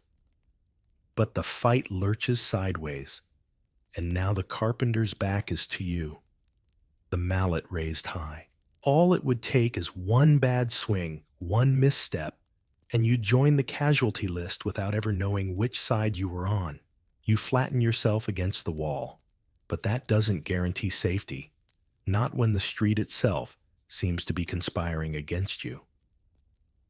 The fight's momentum pushes the barge man back, and his heel catches in the deep groove worn into the lane by centuries of cartwheels. He stumbles, the carpenter lunges, and the mallet arcs through the air in a path that would make a mathematician wince. You duck, hearing the rush of displaced air just above your head, and feel the sting of grit kicked up into your eyes. The crowd reacts in that uniquely medieval way, half laughing, half urging the fighters on, while a smaller percentage eyes the situation for business opportunities. A boy with quick hands darts between legs, and you realize he's not looking for a better view. He's looking for purses. Somewhere nearby, a voice shouts, "Mind your pockets," a beat too late for someone's coin to be saved. Then the carpenter's mallet finds its target, not the bargeman's skull, thankfully, but the man's shoulder. The bargeman staggers pain, twisting his face, and the carpenter presses forward. You can see the logic in his eyes. End it now, before the other man can recover. But this isn't a duel on open ground. It's a fight in the middle of a crowded lane. His boot slips in something you'd rather not identify, and the mallet clatters to the stones. A ripple of movement runs through the crowd. This is the moment when everything can either collapse back into grumbling or ignite into chaos, and chaos wins. The bargeman lunges not at his opponent, but at the nearest bystander who's been heckling him. That bystander shoves back. Someone else decides this is the perfect moment to settle an unrelated grudge. A woman screams not in fear, but in outrage as her basket of onions is overturned. The dog, sensing opportunity, makes off with one of them. If there's a lesson here, it's that medieval street fights aren't self-contained. They're contagious. What begins as two men arguing over a debt becomes half a dozen shoving matches each with its own cause. And because there's no clear, safe direction to retreat, you're forced to edge sideways through bodies, all while keeping your arms tight to your sides to protect what's yours. Some historians suggest these flare-ups were tolerated because they reinforced a rough social balance. People knew where they stood after a fight, even if nothing was officially settled. Others argue it was simply that nobody had the resources to police every quarrel. Either way, when you finally break free of the knot, your pulse is hammering harder than it would after a sword charge. At least in battle, you'd know who your enemies were. You take 3 steps into a clearer section of street, exhaling relief, just in time for the carpenter's mallet, apparently flung aside in frustration, to bounce once on the stones and roll to rest against your boot. You leave it there. You're not about to pick up the next reason for someone to start swinging. You've escaped the mallet, but the street has other ways to remind you it's still in charge. Ahead, the lane narrows into what locals call a squeeze. 2 buildings leaning so close above that the strip of sky between them is barely a hand's width. It's shady damp and lined with a gutter that seems to have ambitions of becoming a creek. Your boots splash through water that smells faintly of cabbage and very strongly of regret. There's movement at the far end. A group approaches three men in rough wool, carrying staves polished smooth by years of being leaned on and swung. They don't walk in single file, and they don't make room. This is the street's version of a test. You can press against the wall and hope for civility, or you can hold your ground and invite a conversation you're not equipped to win. You step aside. The first man glances at you without breaking stride, his eyes flicking from your boots to your pouch to your face. The second smirks, like he's already won something.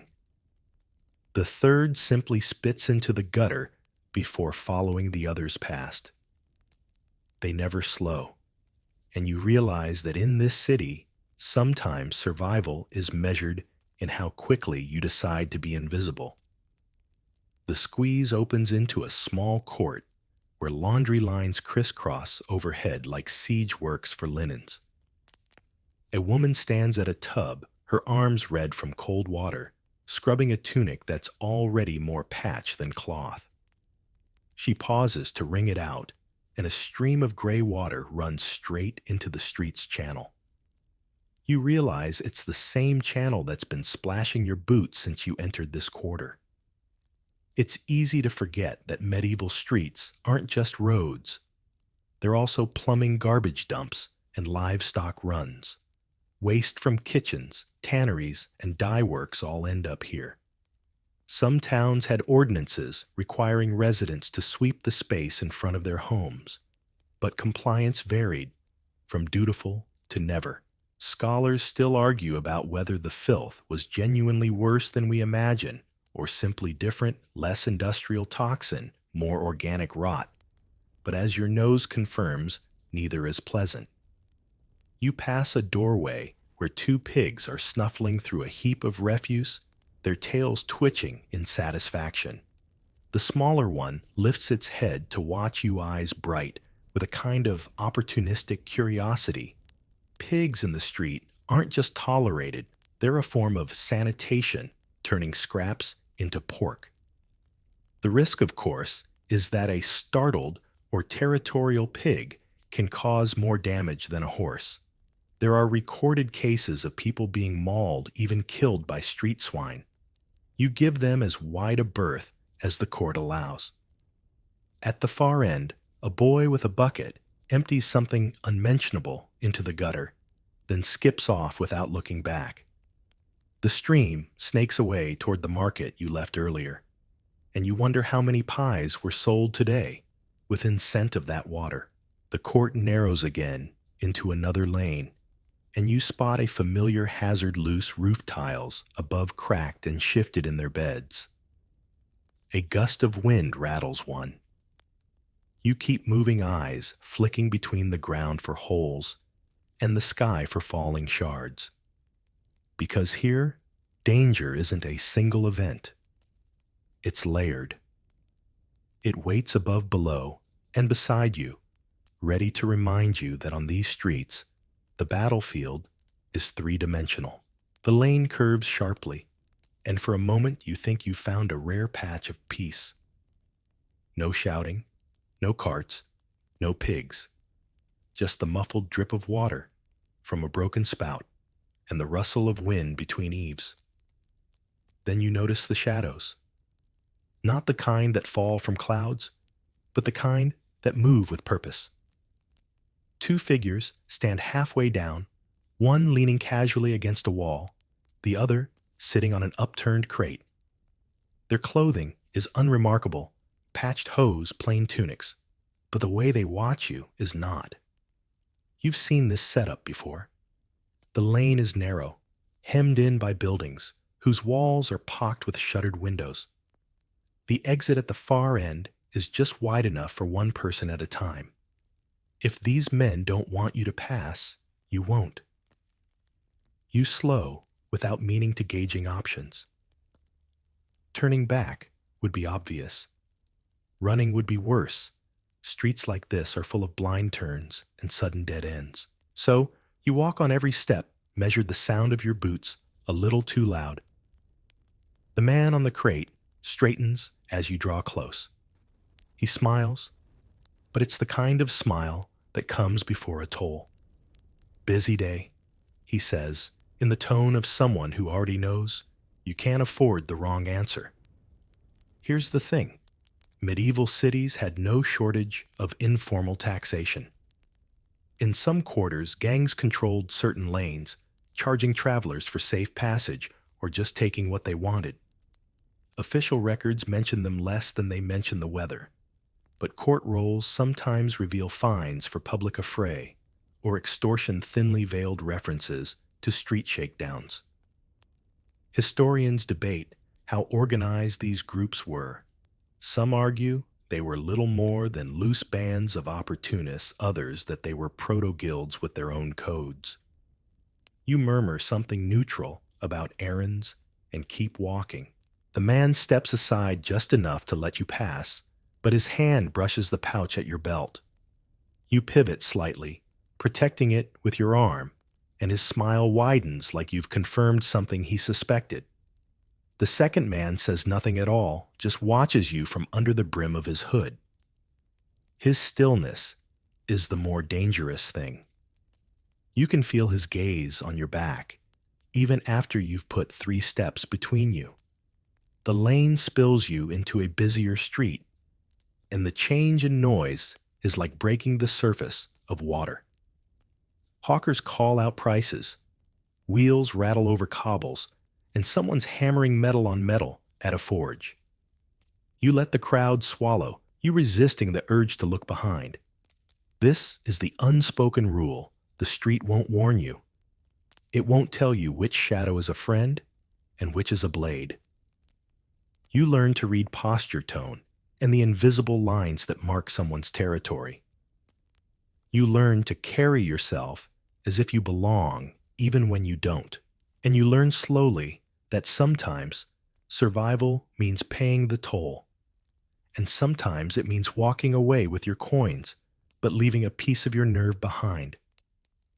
A gust of wind lifts dust from the cobbles, stinging your eyes.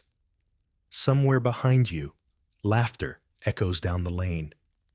You don't need to hear the words to know you were the joke. The busier street feels safer for about 30 seconds. Just long enough for you to forget that safety here is a trick of perspective. A group of mounted riders turns the corner ahead, their horses' hooves striking sparks from the cobbles. They're not galloping, but they're moving faster than anyone on foot can comfortably dodge. The crowd parts with the kind of practiced resignation that tells you this happens often. Market women scoop up baskets, apprentices tug carts out of the way, and one unlucky man has to bodily drag a goat by the horns to avoid being trampled. You press yourself against the wall, tucking your elbows in tight. The lead rider wears a short cloak, trimmed in fur. Not quite nobility, but someone with enough status to claim the right of way. His boots are polished. His saddle is fine, and his expression is one of mild annoyance that the street is full of people at all. His companions are less careful, letting their horses shoulder past pedestrians. One hooves dangerously close to a boy carrying a tray of pottery. The boy stumbles, and 2 bowls shatter on the stones. In theory, there are laws about reckless riding within the walls. Some towns even posted fines for anyone injuring a pedestrian. In practice, those laws tend to vanish when the rider is wealthy enough to ignore them.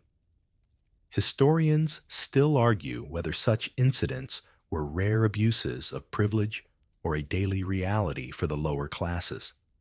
From the way the crowd keeps its eyes down, you're inclined to believe the latter. You edge forward after the riders pass, but the street is still unsettled.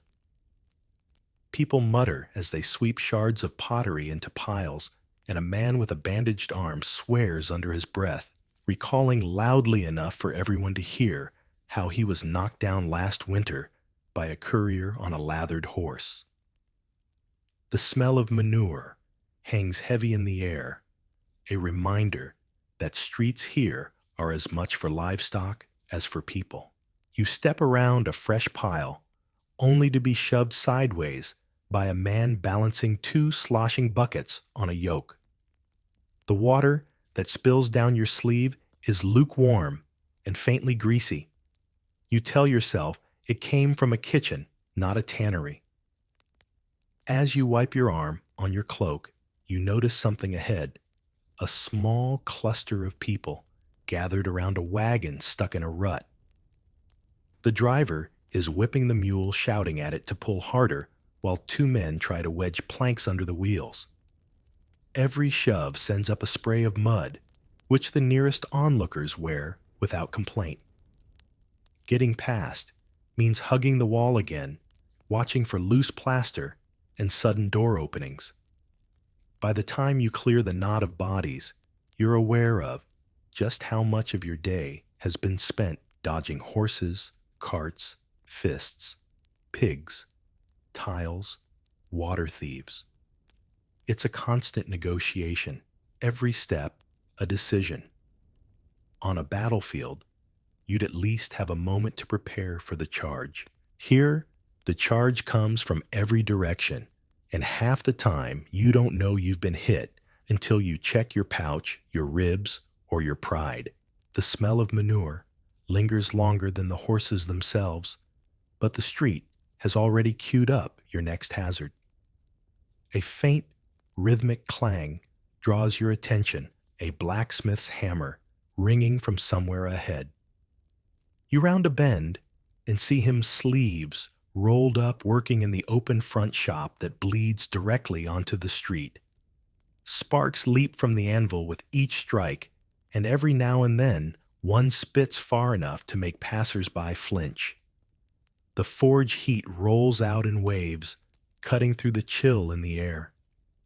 It would be pleasant if not for the fact that the blacksmith's apprentice is dousing hot metal in a trough right at the edge of the walkway, sending up clouds of steam.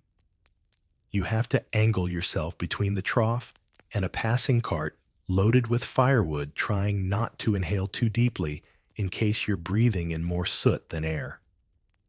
This kind of open-air industry is a medieval norm. Tanneries, dye works, and smithies all operate right on the street, with little separation between workplace and public space. The smells can be overwhelming. Tanneries reek of urine and rotting hides. Dye works stain the gutters with runoff in impossible colors, and a smithy coats the ground with fine black grit. Scholars still debate whether people became truly nose-blind to these scents or simply learned to avoid certain streets on certain days. Past the smithy, the street narrows again, funneling you between two stalls, one selling salted fish, the other repairing boots. The fishmonger's table is slick with brine, and you step carefully to avoid soaking your shoes, only to find your path blocked by the cobbler's assistant, stretching a hide across a frame. For a moment, it feels like the street itself has conspired to trap you between the smell of the sea and the smell of wet leather. You push through, muttering apologies that no one bothers to acknowledge. That's another truth about medieval streets. Personal space is a luxury. Everyone is in someone else's way, and there's an unspoken understanding that you'll be jostled, bumped, or even brushed by whatever they're carrying. A cry goes up behind you, something about hot nails, and you instinctively step aside just in time for the blacksmith's apprentice to dash past with a pair of tongs. The metal at the tips glows dull orange. He's headed for a nearby cartwheel, where the smith is already waiting to fit a new rim. You wonder how many pedestrians have been burned over the years by moments just like that. When the work's done, the smith tosses his hammer onto the anvil with a sound like a punctuation mark, and the street exhales until the next thing demands your attention. A pack of dogs has appeared from somewhere, weaving between legs, snapping at each other, over a scrap of something unidentifiable. People step over them as casually as they would over a puddle. But you've seen dogs here before, and you know they can turn from scavengers to hazards without warning. So you keep moving eyes forward, feet quick.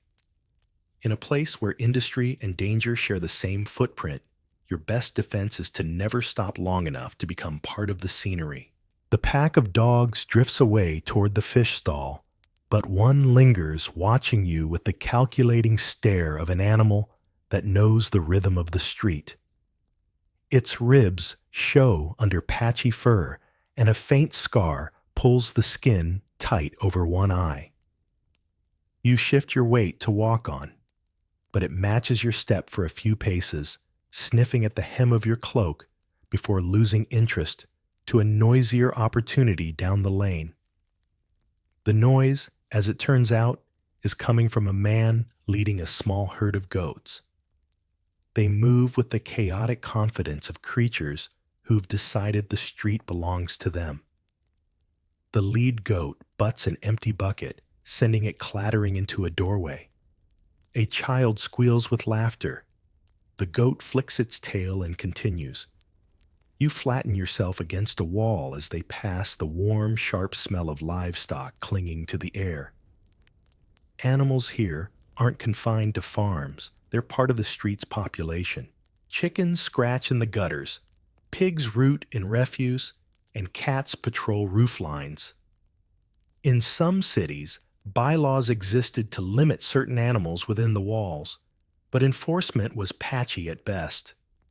Historians still debate whether the presence of so much livestock in urban areas was a sign of poor regulation or simply a practical use of available space.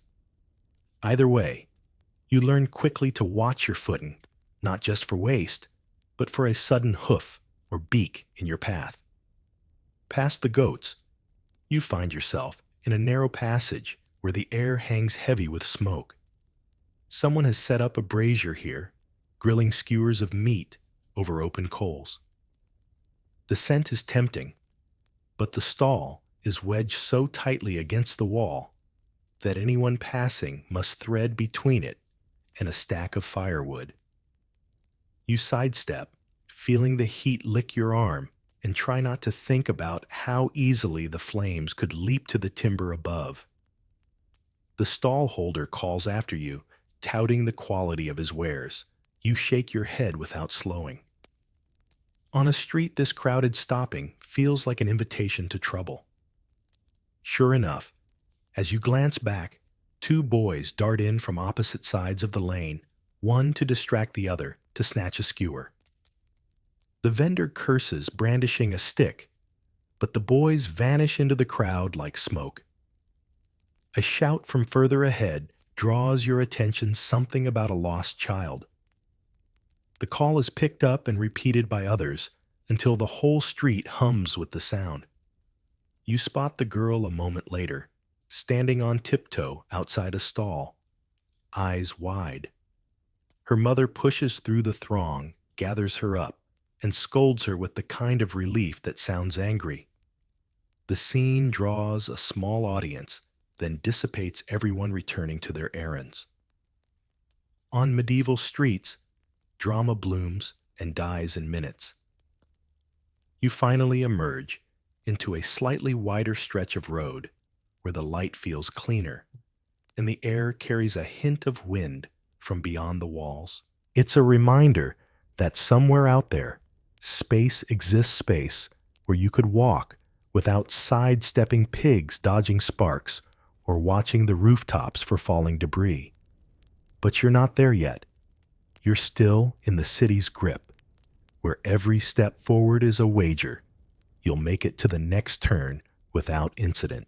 The wider road tempts you to relax, but that's a mistake you only make once. Here, space simply means more room for things to go wrong at higher speeds. A cart barrels toward you, drawn by two horses with enough muscle to turn a bystander into history in seconds. The driver stands whip in hand, urging them on as if late for Judgment Day. People scatter, some leaping into doorways, others pressing flat to the walls. You do the latter, feeling the scrape of rough plaster against your back as the cart roars past its wheels, sending up sprays of grit. The moment it's gone, the street refills like water. Merchants slide their stalls back into place, children dart out to reclaim patches of pavement, and one man ambles into the very path you've been trying to keep clear. He's balancing a stack of baskets so high you can't see his face. The bottom basket wobbles, and with every step you wonder if this will be the moment the whole stack comes down. Midway along the road, a group of men in matching hoods are loading barrels onto a handcart. The barrels slosh ominously. Judging by the smell, they're full of fish brine, or possibly something worse. You try to skirt them, but the road is clogged ahead by a knot of townsfolk gathered around a man shouting from atop a crate. He's selling remedies, each one stranger than the last powders. For baldness, elixirs for stubborn children, a jar of something he swears can cure heartbreak. The crowd hangs on his words, equal parts curious and skeptical. These street hawkers are a fixture of medieval life. Some genuinely believe in what they're selling. Others are performers, with a product as an afterthought. Records of fines and public punishments suggest the authorities cracked down only when fraud became too blatant or complaints too loud. Historians still argue whether most people saw through the act or simply enjoyed the spectacle enough to ignore the cost. You edge around the group, stepping into the street, just as a man on a mule ambles by. The mule chooses that exact moment to stop, lift its tail, and contribute to the road's ever-changing texture. You dodge to avoid the splash, and a woman carrying a basket of geese mutters something sharp as you brush past. A shout rings out from behind the fish. Brine cart has tipped a barrel and liquid is pooling across the road. People step wide around it, though one boy deliberately stomps through, grinning at the splash. The smell spreads fast, chasing you, even as you quicken your pace. By the time you reach the far end of the road, you're aware of how the city trains you to read motion, to expect hazards, to treat every open stretch not as a reprieve, but as an invitation for the next thing to come hurtling toward you. Out here, calm isn't peace. It's the pause between waves. Dusk comes on like a lid lowered over a pot. The sky bruises purple. Every surface seems closer, louder, more suspicious. Somewhere across the rooftops, a bell begins to toll, not for a funeral this time, though there's always one. This bell is the curfew, the old couvre-feu, cover the fire, cover your face, cover your plans. You watch windows blink one by one as hands inside snuff flames or pull shutters tight to pinch the light. If daytime is a brawl, night is a rumor with teeth. A watchman stumps past with a lantern boxed in horn-knot glass. The panes, amber and greasy like old broth, cooled on a plate. He sings his hour in a voice that wobbles up the lane. 10 of the clock, and a fair night, keep fire, and candlelight. A second man trails him, carrying a halberd that looks too tired for heroics. He nods at you, the universal municipal greeting meaning, don't be weird. For a moment, you consider asking where the safest route home might be, and then realize that on these streets, safest is just a mood. The curfew isn't a clean cut. Commerce trickles on at the edges. From a doorway, a baker slides more loaves into an oven heat, pushing out into the gathering chill. Bread, by morning, means work by night. 2 men roll an ale barrel into a cellar. Clunk, clunk the sound of future arguments. A woman shakes out rushes from a basket and scatters them along the floor of her alehouse. Fresh rushes are supposed to hide smells. Mostly they form a cozy duvet for them. You catch a whiff anyway. Stale ale smoke humanity, a layered perfume you could bottle as Eau de Gouter, number 1349. Limited edition, scythe-shaped stopper. You're tempted to linger in the doorway glow, but your instincts disagree. Day taught you to scan horizontally. Night teaches you to check up and down. Above a shutter creaks. Is it someone airing linen or a thief casing handholds? Below the gutter gleams like a trap. Someone shouts Gardy-loo, the old warning that too often arrives after the splash. You hop sideways and feel a fat drop slap the cobble where your foot was. Consider it a baptism into urban reality. Congratulations, you're spiritually cleansed of optimism. Across the lane, a group forms around a brazier. Their faces are carved from the firelight's sharp noses, deep lines, the glitter of eyes like wet coal. They trade stories about a warehouse fire 2 streets over. One swears he saw sparks leap from a tavern chimney. Another blames jealous spirits. A third mutters about green wood and lazy chimney sweeps. Fire is the city's favorite nightmare, contained neatly in hearths until a dropped ember, or a drunk elbow turns it missionary evangelical, hungry for converts. Regulations exist. Cover your flames, keep ladders handy, store water at crossroads. Historians still debate how consistently these rules were enforced versus how often they served as convenient scapegoats after the ashes cooled. A boy wanders through the group, selling little twists of waxed linen poor man's tapers. He holds one up, and the light shines through the wax like honey caught mid-drip. You buy one partly for the light and partly because his smile is the gentlest thing you've seen all day. He throws in a crumb of advice: keep to the church wall. You follow the line where stone meets street, your palm brushing rough blocks damp with evening.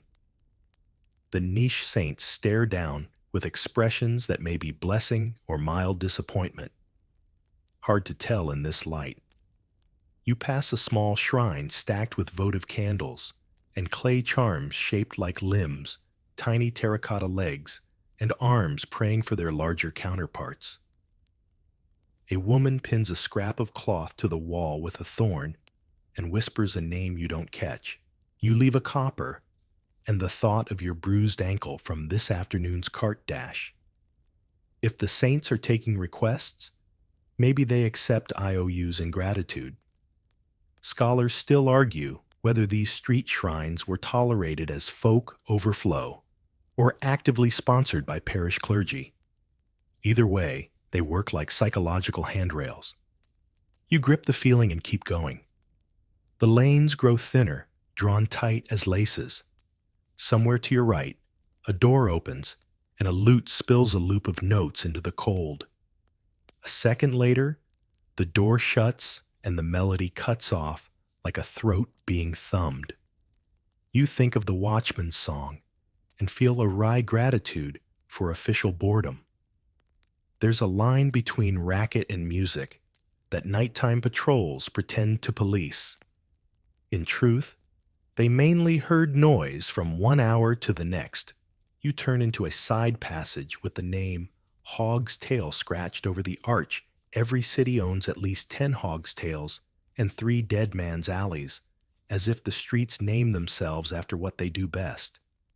The air here is oddly sweet, almost medicinal. You recognize it Tanner's Quarter nearby. Even in darkness, the lime reeks a ghost of work clinging to brick.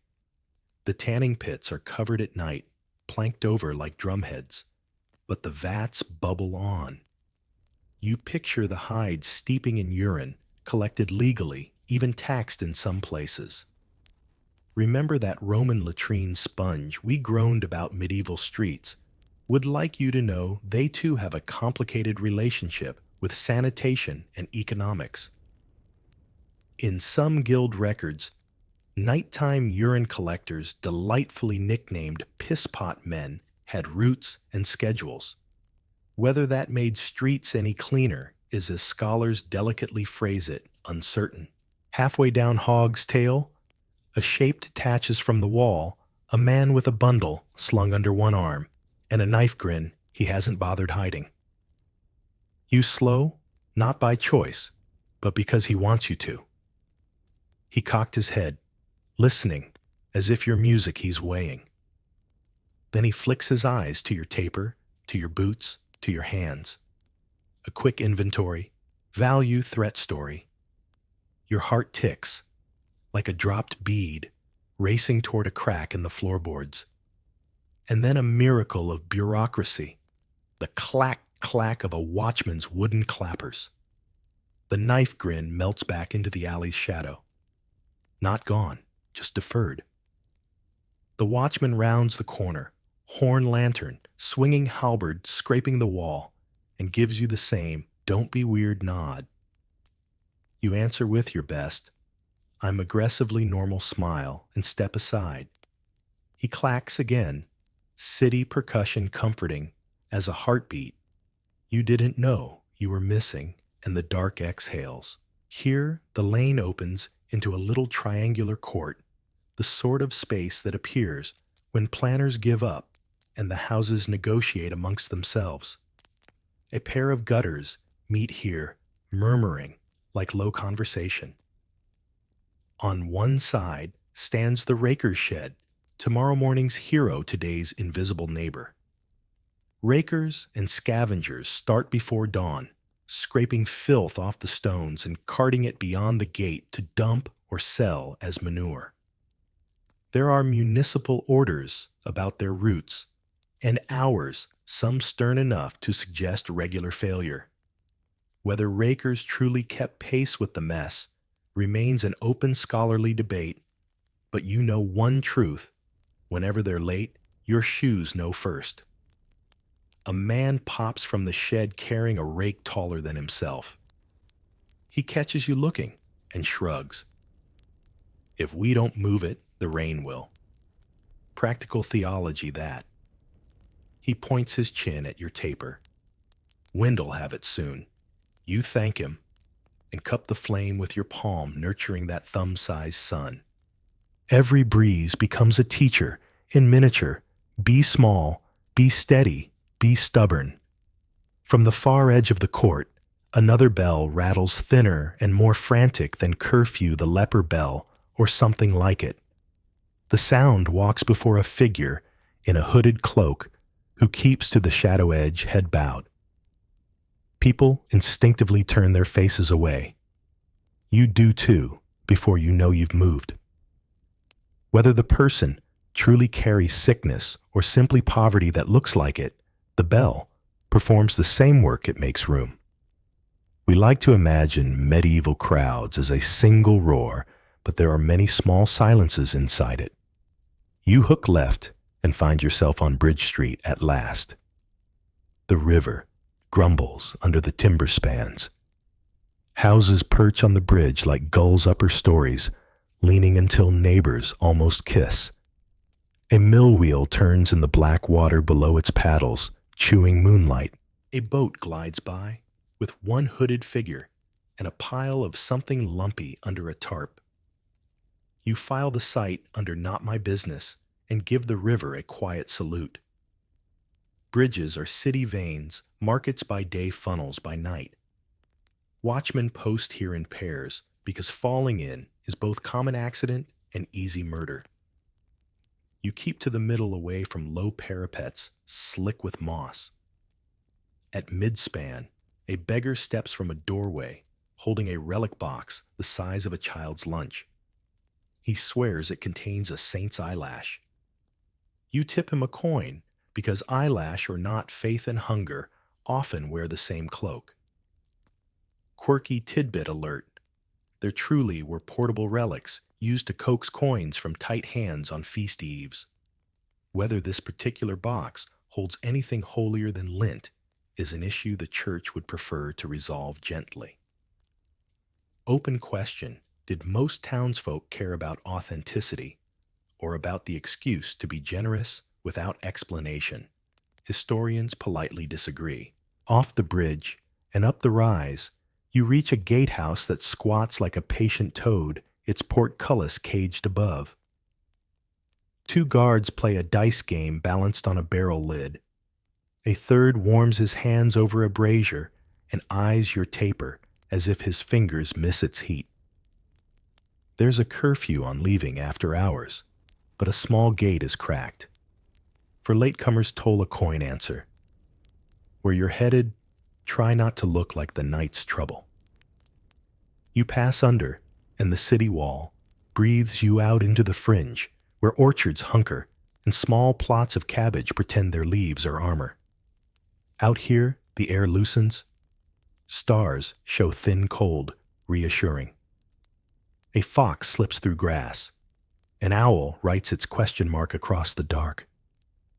For a few breaths, you forget the way the alleys pinched your ribs. Then a glow ripples over the wall behind you, orange as a bad idea. You pause. Another glow answers from further along the circuit. A shout skids down the stone, followed by the iron cough of the alarm bell fire. You turn back toward the gate before your feet remember your brain. The guards snap from their dice. One seizes a hook pole. Another shoulders a leather water bag. The brazier man flips the gate open with a curse that is mostly prayer. You join the tide that surges inward bucket lines forming from well to street hands, slapping wood voices pounding orders that finish as questions. In the courtyard of the afflicted house, a woman is already atop a ladder, flinging wet cloths against a smoking lintel. For a terrifying moment, the smoke sours into flame. Then the bucket rhythm finds its beat, and the orange retreats sullen as a scolded cat. You pass pails, you cough, you learn all at once the strange arithmetic of fire. 10 men can't do what 3 careful ones can. Water goes, where teamwork points and panic breeds oxygen. A priest arrives with a procession of parishioners, each carrying a pail and a prayer. A tanner brings a hide to use as a fire blanket. A brewer offers his rain barrel. It's only lightly flavored and is thanked like a saint. Someone's voice keeps count of the hours until dawn, though nobody asked. You realize, with a small sting of shame, that this city, which nearly killed you all day, is also the thing that keeps you alive at night. Buckets, bells, clappers, neighbors, ladders, stubbornness. When the smoke thins to a sulk and the last gutter of flame licks itself clean, the watchman, with the clappers, your accidental savior from Hog's Tail, leans his halberd against his shoulder and grins at you without showing teeth. Fair night, after all, he says. You nod, too tired to be clever. A child pads past, wrapped in a blanket yawning like a catfish. An older woman tucks, rushes back into a doorway, with the casual precision of long habits. Someone begins to hum a psalm that doubles as a lullaby. You find a step sync to it and watch your taper die with dignity. The wick coils on itself a tiny black snail. Smoke threads your nostrils, bittersweet, strangely comforting. In your ear, you still hear the bray of donkeys, the hawker's smooth patter, the snap of a mule's mood, the slap of brine on cobbles. But now it all seems softened, like a town hushed by snowfall. The danger never truly sleeps. It just turns on its side and pretends to. But for the first time since the curfew bell, your shoulders drop. Maybe you'll even close your eyes. For a minute right here, city, as cushion wall, as pillow heartbeat, sinking to the memory of bucket, bucket, bucket. Mainstream fact drifts through your doze. Many towns rang curfew bells, nightly, to lower fire risk and police the dark. Quirky memory taps your shoulder. Horn pane lanterns, translucent like soup bones, were real and impractical in the most charming way. And hovering above it all is an open scholarly debate, where medieval night streets truly ruled by criminals and chaos, Or have later writers exaggerated the lawlessness to make order look heroic? You don't have the footnotes handy. You just have your legs, your lungs, and the faint warmth of smoke-laced wool against your cheek. Somewhere a rooster, chronically confused, tries out a rehearsal crow. You smile despite the soot on your teeth. 3 light jokes have already taken their shift today. Eau de Gouter, eyelash, relics, and spiritual baptisms.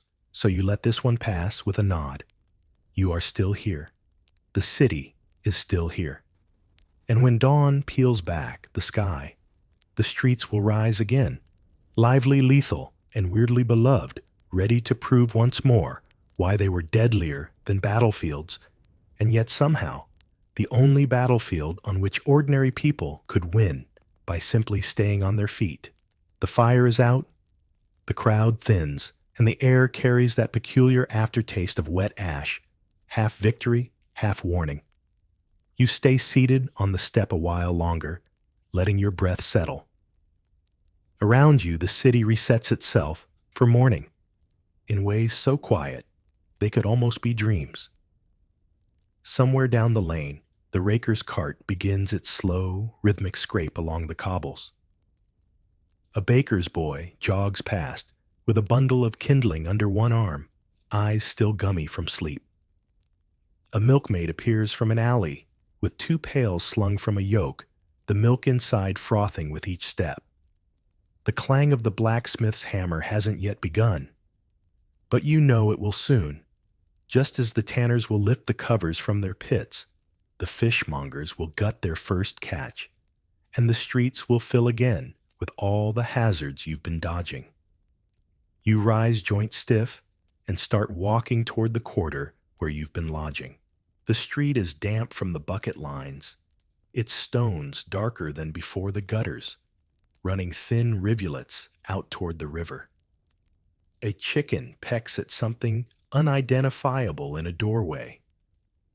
A cat watches from a windowsill, tail flicking like it's marking the beat of a song only it can hear. Passing through the market square, you catch sight of the stall where yesterday you bought that questionable pie. The vendor is already setting up, rearranging baskets with the precision of a man who's done it every morning for 20 years. He glances up, recognizes you, and nods a gesture that feels unexpectedly like acceptance. The square smells of damp wood, last night's smoke, and the faint sweetness of early bread. For a moment, you stand still, taking in the way the light creeps over the rooftops, gilding the chimneys and turning the puddles to mirrors. It's almost beautiful if you can ignore the fact that each mirror is framed in mud. Mainstream historical fact whispers in your mind. Medieval streets were not designed for comfort or safety. They were the lifelines of commerce and community, but also the arteries of disease, crime, and constant risk. Quirky tidbit: some towns kept official pigs for garbage disposal, complete with bells around their necks so people could hear the sanitation coming. And as ever, there's the scholarly debate whether the danger of these streets has been exaggerated by chroniclers seeking drama, or if the drama is simply what happens when every kind of life shares the same unfiltered space. You keep walking, the city's heartbeat quickening around you. The sun climbs, the noise swells, and you realize that in a few hours, this very street will be as treacherous as it was yesterday. And yet here you are, still alive, still moving forward, still part of the city's endless, dangerous story. So now, as the morning unfurls its pale gold over the city, let your steps slow. Imagine the street softening beneath you, the cobbles smoothing into a quiet path. The market noise drifts away, replaced by the low murmur of water in the gutters, a sound almost like rain on a distant roof. The air cools, the scents fade, and even the watchman's clappers fall silent in this imagined pause. You pass through the streets once more, but now they're hushed. No carts, no shouts, no sudden threats. Just the faint warmth of early sun on stone walls and the comfort of shadows that hold no malice. A shutter creaks open somewhere, and the smell of baking bread drifts out, wrapping around you like a blanket. The dangers you've been dodging all day, falling tiles, swinging mallets, wayward goats, are far away now, as if the city itself has set them down for the night. You walk on without needing to watch your step, each breath slower, each sound softer, until the only thing left is the steady rhythm of your own heartbeat. And here, at last, you can stop. Rest against the wall, close your eyes, and let the city keep watch for you. Somewhere, a bell marks the hour, its tone deep and calm, carrying you further into stillness. The streets are quiet. The night is safe enough. And you, traveler, have made it through.